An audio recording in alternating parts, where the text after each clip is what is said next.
Stellantis and Jeep cannot sell their overpriced vehicles, and a lot of them are just rotting on their lots.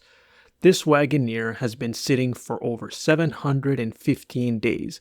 That is over 2 years. Can you believe that? This shouldn't even be counted as a new vehicle, but these dealerships are going to try to pass it off as one to some schmuck who's willing to overpay for this. $78,000 MSRP. For this, well, now it's at 68,000 with all the discounts. I mean, it's still overpriced, but my issue with it is this supposed to be a luxury vehicle or is it supposed to be a family-friendly budget vehicle? Because if it's meant for families, it's not practical for the price they're going for, not in this economy. And if it's luxury, there are better options around that price tag. So this vehicle does not make a whole lot of sense in terms of who it's marketed for. And that has been the problem with Stellantis and Jeep. Overpriced vehicles that don't make any sense. Now, it was one thing for them to try to do this sort of pricing back in the pandemic days when there was a shortage of cars. People were more obliged to buy overpriced crap. But those days are gone. Seems like someone forgot to tell Jeep about it, and this dealership is stuck with these Wagoneers, the Wagoneer Ls, and the Grand Wagoneer Ls. Seems like they just keep adding more and more to the name in an attempt to style themselves more as luxury. And it's pathetic, quite honestly, because it's not like they created a separate brand to try to work their way into establishing a reputation like Lexus or Lincoln. They just lazily created a new model that is still with the Jeep brand name, but is not with the Jeep brand customer base, because Jeep is meant to be a more rugged, more for the working class type of brand. Yet the greed of the pandemic days made it so that they thought customers would be willing to pay for anything they put out. But as soon as the shortages went away, Stellantis had a rude awakening, and they did not adjust in time. By the time they got around to admitting that they had a pricing problem, their dealerships were bleeding money left and right, thanks to all the unsold cars on their lot.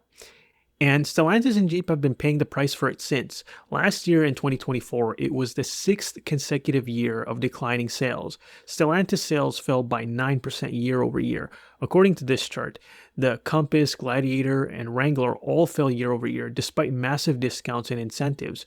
Now, this graph also shows an increase in the sales of the Wagoneer, but that was only for 2024. It turns out that that year was just an anomaly. This year, 2025, by June, that number was down 54% from the same time last year. So basically, people bought these overpriced Wagoneers and realized they were not worth the price tag, especially compared to other actual luxury brands. The Wagoneers, according to this article, are the worst performing models that are still in production. Eventually, they will have to discontinue this production because I just don't see any justification for them to continue on with these models, especially with almost all the other models struggling. But the thing is, things just keep getting worse for Stellantis as it's just constant bad news. And it's not just because of the Wagoneers. Wranglers and Ram trucks have also not been selling. Now, the day supply data has came out from Cox Automotive last week. According to them, Jeep and Ram are at 118 and 137 days of supply. This is after reduced levels of inventory and all the discounts. And the problem with Stellantis is that they are always behind the curve when it comes to reducing prices. By the time they reduce prices, it's too late. Other automakers have already made their adjustments. And when Jeep and Ram catch up to them, it's already too late. And all you get is an automaker company with its dealerships bleeding money left and right. I mean, you look at these dealerships and their websites and you see these insane starting MSRPs. For instance, $48,000 for the lowest trim. They had to reduce that by $12,000 because no one was buying. But as you can see, there's still no buyers. The customers who would have bought that vehicle already went to Chevy or Ford. If you can't sell these cars at around $35,000, you have no business trying to sell them for over $50,000. And to add to that, of course, the first half report for the company was bad. But at the very least, in this case, they were expecting it. That's the main reason that their stock price did not tank. But best you believe, their investors are expecting a bounce back next year.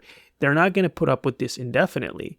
But the problem is, ultimately, Stellantis and their dealerships are in a massive hole. When I look around at my local dealerships, I see reduced inventory and discounts, but not a lot of cars moving. And this just can't go on indefinitely. At some point, these numbers must turn around for Stellantis.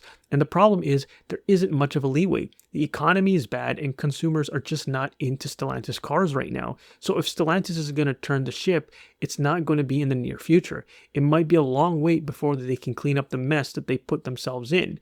Let me know what you guys think of all this in the comment section below. And as always, if you enjoyed this, make sure to click like and subscribe.